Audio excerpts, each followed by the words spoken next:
Olá, mulheres queridas, vamos dar continuidade ao capítulo A Mente de Cristo.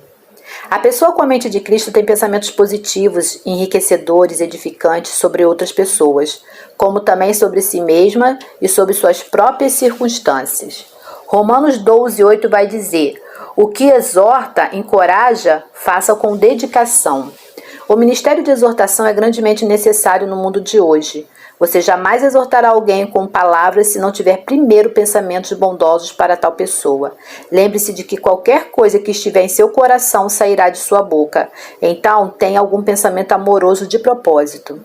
Envie pensamentos de amor a outras pessoas. Diga-lhes palavras de encorajamento. O dom ministerial de exortação em Romanos 12:8 pode prontamente ser visto naqueles que o têm. Eles estão sempre dizendo alguma coisa encorajadora ou edificando alguma pessoa. Alguma coisa que faz as pessoas se sentirem bem e os encoraja a continuar. Nem todos nós podemos ter o dom ministerial de exortação, mas qualquer um pode aprender a ser encorajador. A regra é simples: se não é bom, então não pense nem diga. Todos já têm problemas suficientes, não precisamos contribuir para seus problemas derrubando-os. Deveríamos edificar uns aos outros em amor. Não se esqueça, o amor sempre acredita no melhor de cada pessoa. 1 Coríntios 13:7. Quando você começar a ter pensamentos amorosos sobre as pessoas, você as encontrará comportando-se de forma mais amorosa. Pensamentos e palavras são recipientes ou armas para carregar poder criativo ou destrutivo. Eles podem ser usados contra Satanás e suas obras, ou eles podem, na verdade, ajudá-los em seus planos de destruição. Vamos dizer que você tenha um filho com alguns problemas de comportamento e definitivamente precisa mudar. Você ora por ele, pede a Deus que trabalhe na vida dele, fazendo o que seja necessário. Agora, o que você faz com seus pensamentos e palavras nos que diz respeito a essa criança durante o período de espera? Muitas pessoas jamais veem a resposta às suas orações, porque elas anulam o que pediram com seus pensamentos e palavras, antes mesmo que Deus tenha tido uma chance de trabalhar por elas. Nós não estamos andando na palavra se os nossos pensamentos são opostos ao que ela diz. Nós não estamos andando na palavra se não estamos pensando na palavra. Quando você ora por alguém, alinhe os seus pensamentos à palavra com que você orou e começará a ver um avanço. Não estou sugerindo que você perca o equilíbrio. Se seu filho tem um problema de comportamento na escola e um amigo lhe perguntar como ele está se saindo, o que você deveria fazer se na verdade nenhuma modificação aconteceu? Você pode dizer: bem, ainda não vimos um avanço, mas creio que Deus está trabalhando e que esta criança é uma fonte de influência para o Senhor. Nós haveremos mudar de glória em glória, pouco a pouco, um dia de cada vez. Desenvolva uma mente agradecida. Uma pessoa fluindo na mente de Cristo encontrará seus pensamentos cheios de louvores e ações de graças. Muitas portas são abertas ao inimigo por meio da queixa. Algumas pessoas são fisicamente doentes e têm a vida fraca, sem poder por causa dessa doença chamada queixa, que ataca os pensamentos e as conversas das pessoas. Uma vida poderosa não pode ser vivida sem ações de graças. A Bíblia nos instrui repetidamente no princípio da ação de graças. Queixar-se em pensamento ou palavra é um princípio de morte, mas ser agradecido e mostrar isso é um princípio de vida. Se uma pessoa não tem um coração agradecido, a ação de graça nunca sairá da sua boca. Quando formos agradecidos, diremos que somos. Seja agradecido em todos os momentos. Hebreus 13:15. Por meio de Jesus, ofereçamos a Deus sacrifícios de louvor, que é fruto de lábios que confessam o seu nome. Quando então ofereceremos ações de graças? A todo momento, em cada situação, em todas as coisas. Assim fazemos, encontraremos vida e vitória no qual o diabo não pode nos controlar. Como ele poderá nos controlar se formos alegres, agradecidos, independente de como as nossas circunstâncias estão? Certamente esse tipo de estilo de vida algumas vezes requer sacrifício de louvor e ações de graças, mas prefiro sacrificar minhas ações de graças a Deus do que sacrificar minha alegria a Satanás. Aprendi de maneira muito difícil que se me torno resmungona e me recuso a agradecer, então acabarei abrindo mão da minha alegria. Em outras palavras, perderei a alegria para o espírito da queixa. Como posso ser uma bênção para o Senhor? Deixando o seu louvor estar continuamente em nossos pensamentos e em nossos lábios.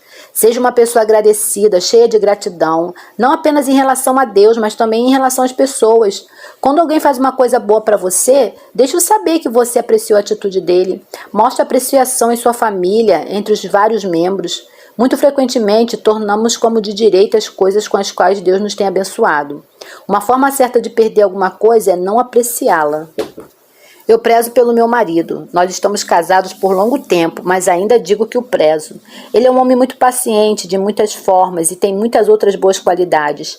Sei que deixar que as pessoas saibam que nós as apreciamos, mesmo mencionando especificamente certas coisas pelas quais somos agradecidos, ajuda a construir e manter bons relacionamentos. Trabalho com muitas pessoas e ainda continuo a me surpreender como algumas delas são tão agradecidas por causa de pequena coisa que é feita por elas. Enquanto outras nunca estão satisfeitas, a despeito do que é feito também por elas. Creio que o orgulho tem alguma coisa a ver com esse problema. Algumas pessoas são tão cheias de si próprias que não importam quantos outros fazem por elas, pensam e merecem, mas nunca reconhecem, não apenas aquilo, mas muito mais. Elas raramente expressam apreciação. Expressar apreciação é bom, mas não apenas para outra pessoa. É bom para nós, porque libera alegria no nosso coração. Medite diariamente em todas as coisas pelas quais você deve ser agradecido. Relate-as detalhadamente ao Senhor em oração, e à medida que fizer isso, você descobrirá seu coração se enchendo de luz e vida. Sempre agradeça por tudo. Que poderoso conjunto de versículos nós temos em Efésios 5. E não vos embriagueis com vinho, no qual há dissolução, mas enchei-vos do Espírito, falando entre vós com salmos, cânticos espirituais, louvando de coração o Senhor com hinos e cânticos, dando sempre a Ele graças por tudo, em nome do nosso Senhor Jesus Cristo. Como podemos ficar cheios do Espírito Santo? Falando com nós mesmos por meio dos nossos pensamentos ou com os outros através de palavras, com salmos, hinos e cânticos espirituais. Tenha a mente da palavra. A palavra de Deus são os seus pensamentos escritos em papel para o nosso estudo e consideração. Sua palavra é como ele pensa sobre cada situação e sobre cada assunto.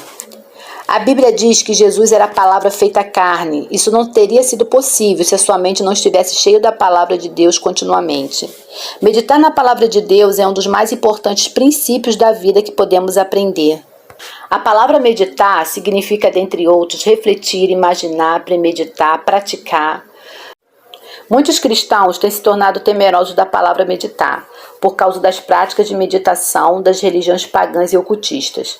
Mas insisto que você se lembre de que Satanás jamais teve uma ideia original. Ele toma o que pertence ao reino da luz e o desvirtua para o reino da escuridão.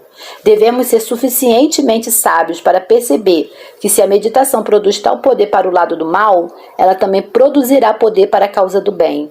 O princípio da meditação vem diretamente da palavra de Deus. Vamos verificar o que a Bíblia tem a dizer a esse respeito? Em Josué 1,8 ele vai dizer: não cesse de falar do livro desta lei, antes medita nele de dia e de noite, para ter o cuidado de fazer tudo o que está escrito nele. Então farás prosperar o teu caminho e serás bem-sucedido. Nesse versículo, o Senhor está nos dizendo claramente que jamais colocaremos sua palavra em prática fisicamente se não a praticarmos primeiro mentalmente. Medite e seja curado. O salmista diz no Salmo 1, versículo 2 e 3, antes tem o seu prazer na lei do Senhor, e na sua lei medita de dia e de noite. Provérbios 4, do versículo 20 ao 22 vai dizer: filho meu, atenta para as minhas palavras, e aos meus ensinamentos inclina os teus ouvidos. Não os deixe apartar dos teus olhos, guarda no mais íntimo do teu coração, porque são vida para quem os acha e saúde para o seu corpo. Meditar, refletir, pensar sobre a palavra de Deus em nossa mente certamente afetará o nosso corpo físico. Minha aparência mudou nos últimos 18 anos. As pessoas me dizem que eu pareço ter pelo menos 15 anos mais nova hoje do que parecia quando comecei a estudar diligentemente a palavra e fazê-lo o foco central da minha vida. Ouça e escolha. Marcos 4, 24. Esse princípio é como de semear e colher. Quanto mais semeamos, mais colheremos a época da colheita. O Senhor está dizendo em Marcos que quanto mais tempo colocarmos na meditação e estudo da palavra que ouvimos, mais extrairemos dela. Durante o dia, enquanto você resolve seus assuntos diários, peça ao Espírito Santo que o lembre de certas passagens, então você poderá meditar nelas. Você ficará surpreso com a quantidade de poder que essa prática liberará na sua vida. Quanto mais você meditar na palavra de Deus, mais você será capaz de extrair da sua força em tempos de dificuldade. Lembre-se, o poder para praticar a palavra vem da prática de meditar nela. Leia e ceife, pois tudo que o homem plantar, ele vai colher. Marcos 4:20 e 4:22 vai dizer, não há nada oculto que não seja revelado. Esses dois versículos juntos estão nos dizendo que a palavra tem escondido nela tremendos tesouros, segredos poderosos que Deus quer nos revelar. Eles são revelados àqueles que refletem, estudam, pensam, criticam mentalmente e sussurram a palavra de Deus. Sei como professora da palavra de Deus que essa é uma verdade e um princípio.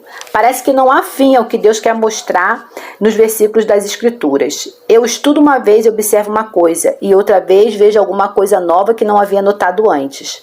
O Senhor continua revelando seus segredos àqueles que são diligentes a respeito da palavra.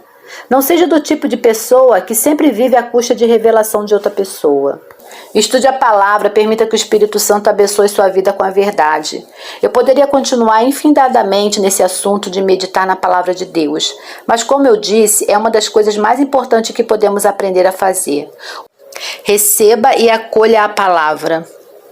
Portanto, despojando-vos de toda impureza e acúmulo de maldade, acolhei com mansidão a palavra em vós implantada, a qual é poderosa para salvar a vossa alma. Vemos nessa passagem que a palavra tem o poder de nos salvar de uma vida de pecado, mas apenas se a recebermos, acolhermos, implantarmos e a enraizarmos em nosso coração. Se meditarmos em nossos problemas todo o tempo, nos enraizaremos nele mais profundamente. Se meditarmos no que está acontecendo conosco ou com os outros, nos tornaremos mais profundamente convencidos do problema e jamais veremos a solução. É como se houvesse um oceano de vida à nossa disposição, e o instrumento que é nos dado para movê-lo é o estudo diligente e a meditação na palavra de Deus. Escolha a vida. Chamar sua atenção outra vez para Filipenses 4:8 parece ser uma boa maneira de encerrar essa parte deste livro. Finalmente, irmãos, tudo que é verdadeiro, puro, amável, respeitável, justo, de boa fama, tudo que é bom, se há alguma virtude, se há algum louvor, nisto seja o que ocupe o vosso pensamento. A condição em que sua mente deveria estar é descrita nessa passagem. Você tem a mente de Cristo, então comece a usá-la. Se ele não pensa em alguma coisa, você também não deveria pensar. O Espírito Santo é rápido em lembrar-lhe. Se sua mente estiver começando a levá-lo na direção errada, então a decisão é sua. Você fluirá na mente da carne ou na mente do Espírito? Uma conduz à morte e outra à vida. A escolha é sua. Te sugiro que você escolha a vida. É por meio dessa contínua vigilância aos seus pensamentos que você começa a levar todo o pensamento cativo à obediência de Jesus Cristo. Bem, minhas irmãs queridas, terminamos a nossa leitura e o capítulo A Mente de Cristo. No próximo capítulo estaremos falando sobre mentalidades de deserto. Encorajo a estudar essa passagem cuidadosamente, observando como o povo era negativo, queixoso, pronto para desistir. Na verdade, eles não tinham problema, eles eram o próprio problema. Até a próxima leitura.